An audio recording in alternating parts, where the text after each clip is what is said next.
Bismillahirrahmanirrahim. Assalamualaikum warahmatullahi wabarakatuh. Alhamdulillahirabbil alamin. Wassalatu wassalamu ala Rasulillah wa ala alihi washabihi ajmain. Amma ba'd. Allahumma inna nas'aluka ilman nafi'a wa na'udzubika min ilmin la yanfa'. Ya Allah, berikanlah kepada kami ilmu yang bermanfaat dan jauhkanlah kami dari ilmu yang tidak bermanfaat. Allahumma amin. Bagaimana kabarnya anak-anak kelas 4? Tetap sehat dan semangat ya? Alhamdulillah. Insya Allah hari ini dengan Ustaz Ivan kita akan belajar SKI Sejarah Kebudayaan Islam pertemuan yang pertama di pekan yang pertama. Insya Allah kita akan, sebenarnya ini materinya sama seperti kelas 3 kemarin, semester genap, itu tentang turunnya wahyu yang pertama dan yang kedua. Jadi kita mengulang saja, meskipun di bukunya materinya juga sama. Baik, yang pertama, Rasulullah Muhammad Shallallahu Alaihi Wasallam ketika berusia 40 tahun beliau biasa melakukan tahanus di Gua Hira pada bulan Ramadan. Tahanus itu apa? Tahanus itu ialah menyendiri untuk fokus beribadah dan menjauhi dosa. Kenapa beliau kok melakukan tahanus? Itu karena beliau sedih melihat kaumnya, melihat penduduk Mekah yang bejat, yang keadaannya itu rusak. Jadi misalnya penduduk Mekah itu pada zaman jahiliyah itu suka mabuk, suka berzina, suka melakukan riba, suka merampok, suka membunuh, dan lain-lain. Meskipun juga masyarakat Arab jahiliyah juga memiliki beberapa kelebihan, tapi secara umum mereka itu disebut jahiliyah karena ya jauh dari kebaikan, jauh dari syariat Islam. Kemudian pada suatu hari, tepatnya pada hari Senin tanggal 21 Ramadan, datanglah malaikat Jibril yang menjelma dalam wujud laki-laki. Kemudian malaikat Jibril ini membawa wahyu yang pertama, yaitu surat Al-Alaq ayat 1 sampai 5. Dengan turunnya wahyu ini, maka Muhammad itu resmi menjadi seorang nabi, yaitu mendapatkan wahyu syariat Islam, tapi tidak berkewajiban untuk berdakwah, untuk menyampaikan ke orang lain. Ya. Kemudian beliau pulang ke rumah dalam keadaan takut karena tiba-tiba datang orang asing, orang yang tidak dikenal, tiba-tiba mendekap beliau, merangkul beliau dari belakang dan menyuruh beliau untuk membaca surat Al-Alaq. Beliau takut dan pulang ke rumah dan ditenangkan oleh istri beliau, yaitu Ibunda Khadijah radhiyallahu taala anha. Beliau menenangkan Rasulullah Muhammad sallallahu alaihi wasallam dengan berkata, "Jangan takut suamiku, tenanglah. Sesungguhnya itu adalah kabar gembira. Yakinlah bahwa Allah Subhanahu wa taala tidak akan pernah membuatmu susah karena engkau adalah orang yang suka membantu sesama, tidak pernah berbohong, dan lain sebagainya." Jadi disebutkan kebaikan-kebaikan Rasulullah Muhammad Shallallahu Alaihi Wasallam untuk menenangkan hati beliau.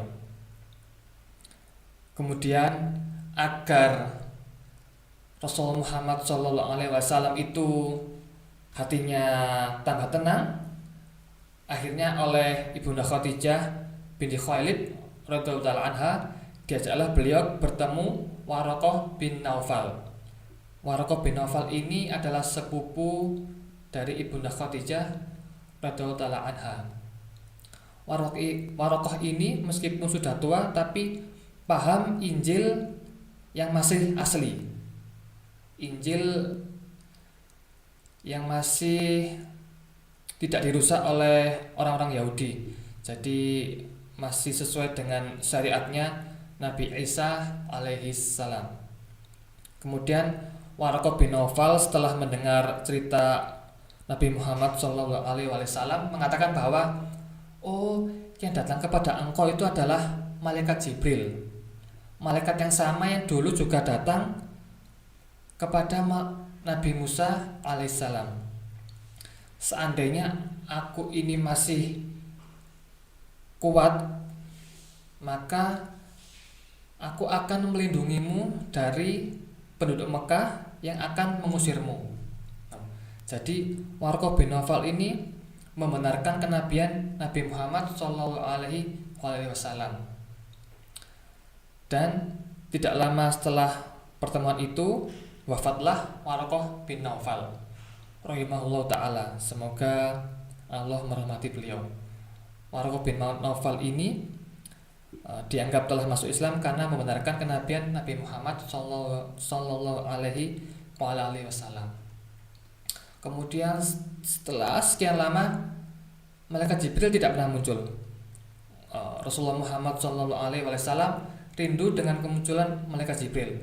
Akhirnya suatu hari datanglah malaikat Jibril dengan wujud aslinya, yaitu memiliki 600 sayap. 600 sayap itu banyak sekali ya. Saking besarnya malaikat Jibril, sayapnya saja itu membuat langit gelap. Jadi kita melihat ke sana, ke kiri, ke kanan, ke atas itu gelap. Hanya karena tertutup oleh sayapnya malaikat Jibril. Sayapnya aja ya, itu belum badannya dan lain sebagainya. Cuma sayapnya itu membuat langit gelap. Malaikat Jibril itu membawa wahyu yang kedua, yaitu surat Al-Muddathir. Rasulullah Muhammad SAW takut, tiba-tiba datang malaikat Jibril dalam wujud aslinya, membuat langit gelap. Kemudian beliau ketakutan sampai menggigil kedinginan. Akhirnya minta kepada Ibunda Khadijah untuk diselimuti. Nah, dengan turunnya wahyu yang kedua itu, Nabi Muhammad SAW diperintahkan untuk berdakwah meskipun secara sembunyi-sembunyi. Beliau berdakwah secara sembunyi-sembunyi selama 3 tahun di rumah sahabat Al-Arqam bin Abil Arqam. Nah, di majelis itu yang kemudian dikenal dengan majelis Darul Arqam. Darul Arqam itu artinya rumahnya sahabat Al-Arqam. Dar itu rumah, Al-Arqam ya sahabat Al-Arqam. Majelis Darul Arqam. Ya, di sana beliau selama kurang lebih 3 tahun mengajari keluarga dan teman-teman dekat itu tauhid dan azab neraka. Jadi Rasulullah Muhammad SAW itu mengajari tentang tauhid, tidak boleh syirik, berdoa, beribadah itu hanya kepada Allah dan langsung kepada Allah, tidak boleh beribadah kepada Tuhan yang lain, tidak boleh beribadah dan berdoa kepada berhala atau melalui berhala. Kemudian beliau juga mengajari tentang atau memperingatkan tentang azab neraka, tentang siksa neraka yang sangat menakutkan. Kemudian dari dakwah beliau secara sembunyi-sembunyi itu di rumah sahabat Al-Arqam, di Darul Arqam, alhamdulillah masuklah 60 orang yang kemudian disebut dengan as-sabiqunal awwalun, yaitu orang-orang yang pertama kali masuk Islam. Jadi jumlahnya kurang lebih ada 60 orang. Itu dari wanita dewasa sekaligus manusia pertama yang beriman kepada Nabi Muhammad SAW yang masuk Islam itu. Dari wanita dewasa itu adalah istri beliau, Ibunda Khadijah binti Khuwailid radhiyallahu taala anha. Kemudian dari laki-laki dewasa, pria dewasa itu yang pertama kali masuk Islam ialah sahabat Abu Bakar As-Siddiq, sahabat kesayangan beliau radhiyallahu taala anhu. Kemudian Dari anak-anak yang pertama kali masuk Islam itu adalah sahabat Ali bin Abi Thalib radhiyallahu taala anhu, dan kemudian dari budak yang pertama kali masuk Islam ialah sahabat Zaid bin Harithah radhiyallahu taala anhum. Semoga Allah Subhanahu wa taala meridhai mereka semua. Kemudian setelah kurang lebih 3 tahun Rasulullah Muhammad Shallallahu Alaihi Wasallam berdakwah secara sembunyi-sembunyi, turunlah wahyu ketiga dan wahyu keempat.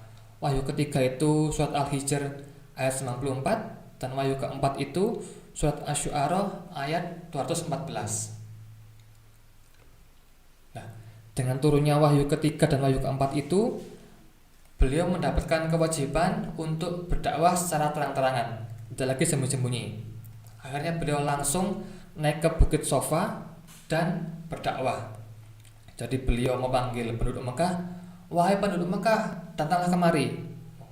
Akhirnya penduduk Mekah berkumpul semua di situ. Kemudian Rasulullah Muhammad SAW berdialog, mengajak penduduk Mekah untuk ngobrol.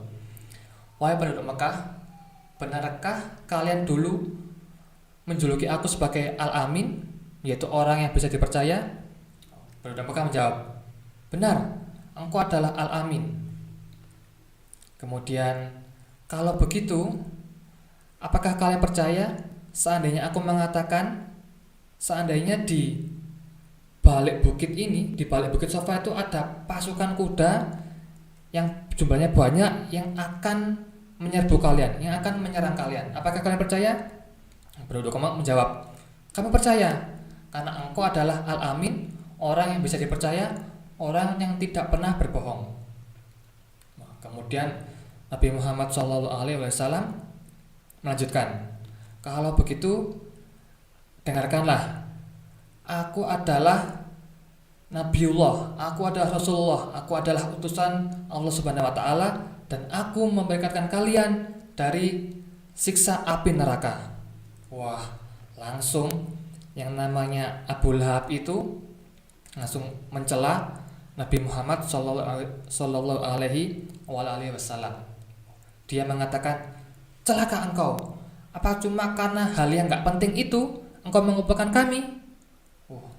Subhanallah ya. Jadi Abu Lahab ini benar sudah kelewatan. Jadi diajak baik-baik kok malah dihina. Akhirnya karena penghinaan itu, akhirnya penduduk Mekah bubar dan tidak ada yang mau masuk Islam saat itu. Meskipun begitu, Rasulullah Muhammad dan para sahabat tetap berdakwah kepada penduduk Mekah.